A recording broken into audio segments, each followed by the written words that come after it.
আসসালামু আলাইকুম প্রিয় শিক্ষার্থী। তো এখন দেখো আমরা দশম অধ্যায়ের জাতীয় সম্পদের সংরক্ষণ অপচয় রোধে করণীয় এই টাইপ 2 এর কি কি কোশ্চেন আছে এই কোশ্চেনগুলো নিয়ে আমরা একটু আলোচনা করব।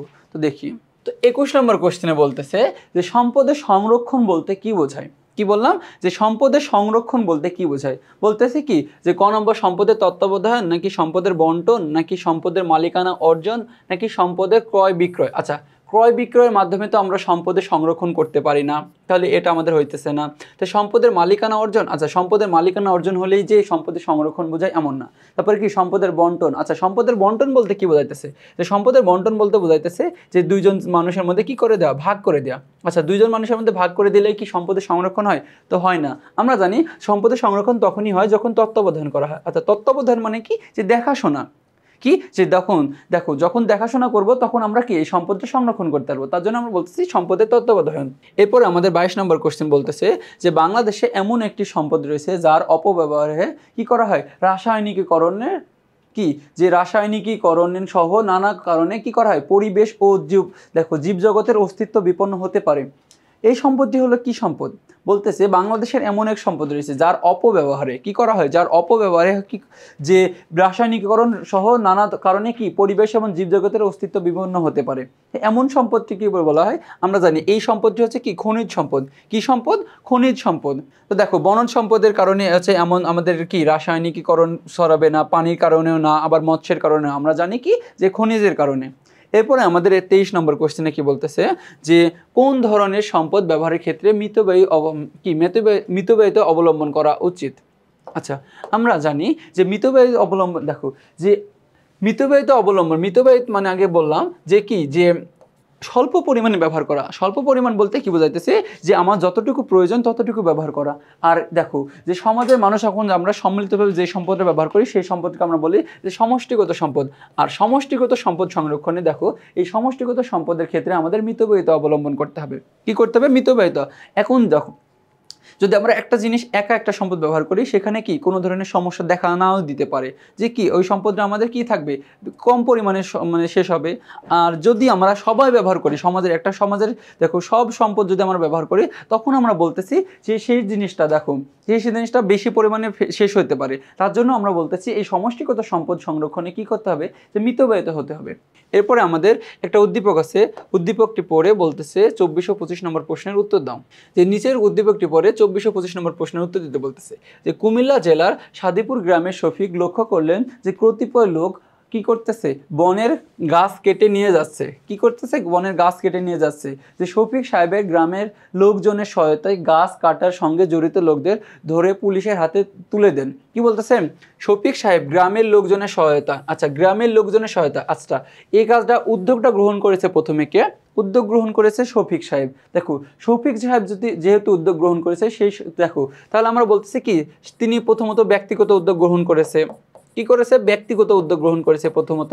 তারপরে দেখো গ্রামের লোকজনের সহায়তায় গাছ কাটার সঙ্গে জড়িত লোকদের কি করেছে, যে ধরে পুলিশের হাতে তুলে দেন। বলতেছে যে শফিক সাহেবের কাজটি, আচ্ছা শফিক সাহেব যে কাজটি করেছে জাতীয় সম্পদ সংরক্ষণ অপচয় রোধের কোন ধরনের উদ্যোগ, এটা আমরা বলতেছি কি ব্যক্তিগত উদ্যোগ। যেহেতু তিনি ব্যক্তিগত উদ্যোগে, দেখো ব্যক্তিগত উদ্যোগে তিনি ওই গ্রামের লোকজনকে সহায়তা নিয়েছে। যদি সবাই মিলে এই কাজটা করতো, যে আমি উদ্যোগ নিতেছি আমার পাশাপাশি তারা উদ্যোগ নিতেছে, সবাই মিলে উদ্যোগ গ্রহণ করলে তখন আমরা সেটাকে বলতাম যে সমষ্টিগত। এরপর 25 নম্বর কি বলতেছে, 25 নম্বরে যে উক্ত উদ্যোগটি গ্রহণের ফলে কি কি হবে, যে জাতীয় সম্পদ যদি আমরা সংরক্ষণ করি এই উদ্যোগ গ্রহণের ফলে কি হবে। 25 নম্বরে আমাদের বলতেছে যে 1 নম্বর জাতীয় সম্পদ কি, জাতীয় সম্পদ রক্ষা পাবে, নাকি অর্থনৈতিক উন্নয়ন ঘটবে, নাকি কর্মসংস্থান সৃষ্টি হবে। আমরা জানি যে 25 নম্বরে, তো 25 নম্বরে কি দেখো যে আমরা বলতেছি উক্ত উদ্যোগ, মানে উক্ত উদ্যোগ কি, যে আমরা হচ্ছে বললাম যে ওটা কি ব্যক্তিগত উদ্যোগ। এই ব্যক্তিগত উদ্যোগের ফলে কি হয় আমরা জানি যে জাতীয় সম্পদ রক্ষা হবে। এই ধরনের কি হবে, জাতীয় সম্পদ রক্ষা পাবে। এখানে অর্থনৈতিক উন্নয়ন ঘটবে, এখানে অর্থনৈতিক উন্নয়ন ঘটার কোনো কথা বলা হয় না, এবং কর্মসংস্থান সৃষ্টি হওয়ার কথা বলা হয় না। তো আমরা বলতেছি কি এক। এরপর আমাদের একটা অনুচ্ছেদ আছে, দেখো অনুচ্ছেদটি পড়ে কি বলতেছে 26 ও 27 নম্বর প্রশ্নের উত্তর দিতে বলতেছে। কি 26 এবং 27 নম্বর প্রশ্নের উত্তর দিতে বলতেছে যে মিসেস হানি তার স্বামীর সাথে বাজারে গিয়ে তার জন্য সোনার গহনা ও কিছু আসবাবপত্র কিনে স্বামীর গাড়িতে করে বাড়িতে ফিরলেন। কি বললাম? স্বামীর গাড়িতে করে বাড়িতে ফিরলেন। পথে তিনি একটা উড়াল সেতু এবং হাসপাতাল দেখতে পেলেন। আচ্ছা প্রথমত দেখো যে এখানে গাড়ির কথা বলা হচ্ছে, এখানে গিয়ে তার সোনার গহনা এবং আসবাবপত্র কিনে স্বামীর গাড়ি, এই গাড়িটা দেখো তার স্বামীর গাড়ির কথা বলছে, তার মানে এই গাড়িটা হচ্ছে কি ব্যক্তিগত সম্পদ। আমরা উদ্দীপক থেকে আমরা একটু সলভ করার চেষ্টা করি। পথে তিনি একটা উড়াল সেতু এবং হাসপাতাল দেখতে পেলেন। আচ্ছা দেখো এই সেতু আমরা সমাজের মানুষ সবাই ব্যবহার করতে পারি, তার জন্য আমরা এটা বলতেছি কি সমষ্টিগত। এটা হচ্ছে কি সম্পদ, এটা হচ্ছে আমাদের সমষ্টিগত সম্পদ। এই হাসপাতালও আমাদের একটা হচ্ছে কি সমষ্টিগত সম্পদ। হাসপাতাল, তারপরে খেলার মাঠ, পার্ক, বিদ্যালয়, এগুলো হচ্ছে কি সবই সমষ্টিগত সম্পদ। তো এখানে আমরা গাড়ি পেলাম ব্যক্তিগত, সেতু পেলাম সমষ্টিগত, হাসপাতালও সমষ্টিগত। তো এখন আমাদের উদ্দীপক অনুযায়ী কি কোশ্চেন বলছে 26 নম্বরে, যে মিসেস হানির দেখা জিনিসগুলো কোন ধরনের সম্পদ। মিসেস হানি, দেখো হানির দেখা সম্পদ, তিনি কি দেখলো, তিনি একটা উড়াল সেতু দেখছে এবং হাসপাতাল দেখছে। তো দেখো হাসপাতাল আর উড়াল সেতু আমরা বলছি এটা সমষ্টিগত সম্পদ। কি সম্পদ? সমষ্টিগত সম্পদ। তারপরে আমাদের 27 নম্বর কোশ্চেনে বলতেছে যে মিসেস হানির ক্রয়কৃত দেখো জিনিসগুলোর বৈশিষ্ট্য কি। মিসেস হানি কি কি ক্রয় করেছিল? যে সোনার হার ক্রয় করেছে।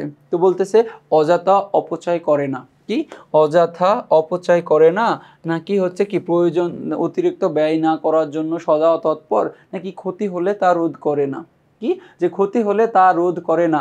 আমরা জানি যে জাতীয় সম্পদ, দেখো যে তিনি যে যা জিনিসটা কিনছে সেটা হচ্ছে আমাদের ব্যক্তিগত সম্পদ, আর আমরা জানি যে ব্যক্তিগত সম্পদ ক্ষতি হলে তা আমরা রোধ করি সবাই, তার জন্য আমরা বলতেছি কি ক 1 ও 2। এরপরে আমাদের একটা উদ্দীপক আছে। উদ্দীপক দেখো বলতেছে যে উদ্দীপকটি পরে 28 এবং 29 নম্বর প্রশ্নের উত্তর দাও। আচ্ছা 28 এবং 29 নম্বর প্রশ্নের উত্তর দিতে বলতেছে। যে 28 এবং 29 নম্বর প্রশ্নটা কি আছে, যে উদ্দীপকটি পর বলতেছে সুমনের জেলায় অনেক বনভূমি আছে। কি আছে? অনেক বনভূমি আছে। সুমন লক্ষ্য করলো কতিপয় লোক গাছ কেটে নিয়ে যাচ্ছে।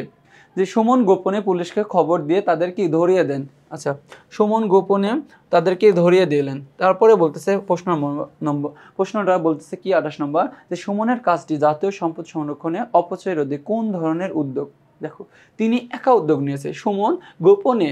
আচ্ছা সুমন গোপনে বলতেছে কারো সহায়তা না, কারো কি যে গ্রামের সকল লোকজন একসাথে না, তাহলে আমরা বলতেছি এটা হচ্ছে ব্যক্তিগত উদ্যোগ। কিগত উদ্যোগ? বলতেছে সুমনের কাজটি জাতীয় সম্পদ সংরক্ষণ এবং অপচয় রোধে কোন ধরনের উদ্যোগ, আমরা এটাকে বলতেছি কি ব্যক্তিগত উদ্যোগ। কি উদ্যোগ? ব্যক্তিগত উদ্যোগ। এরপরে আমাদের 29 নম্বর প্রশ্ন আছে, দেখি 29 নম্বর প্রশ্নে যাই। 29 নম্বর প্রশ্ন বলতেছে উক্ত উদ্যোগ গ্রহণের ফলে কি হয়। দেখো উক্ত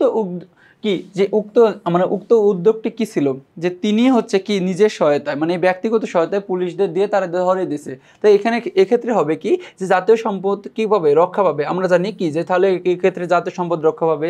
তারপরে বলতেছে অর্থনৈতিক উন্নয়ন ঘটবে। কি অর্থনৈতিক উন্নয়ন ঘটবে নাকি বেকারত্ব সৃষ্টি হবে। আচ্ছা জাতীয় সম্পদ যদি আমরা সংরক্ষণ করি তাহলে কি করে আমাদের বেকারত্ব সৃষ্টি হবে, তাই না? তো বেকারত্ব তো আমাদের সৃষ্টি হবে না, তাহলে আমাদের কি হবে? অ্যান্সার হচ্ছে 1 ও 2। তো দেখো এর মাধ্যমে আমরা কি টাইপ 2 এর সব কোশ্চেনগুলো সলভ করলাম। তো পরবর্তীতে আমরা টাইপ 3 এ দেখা হবে। ততক্ষণ পর্যন্ত সুস্থ থেকো, ভালো থেকো। আসসালামু আলাইকুম।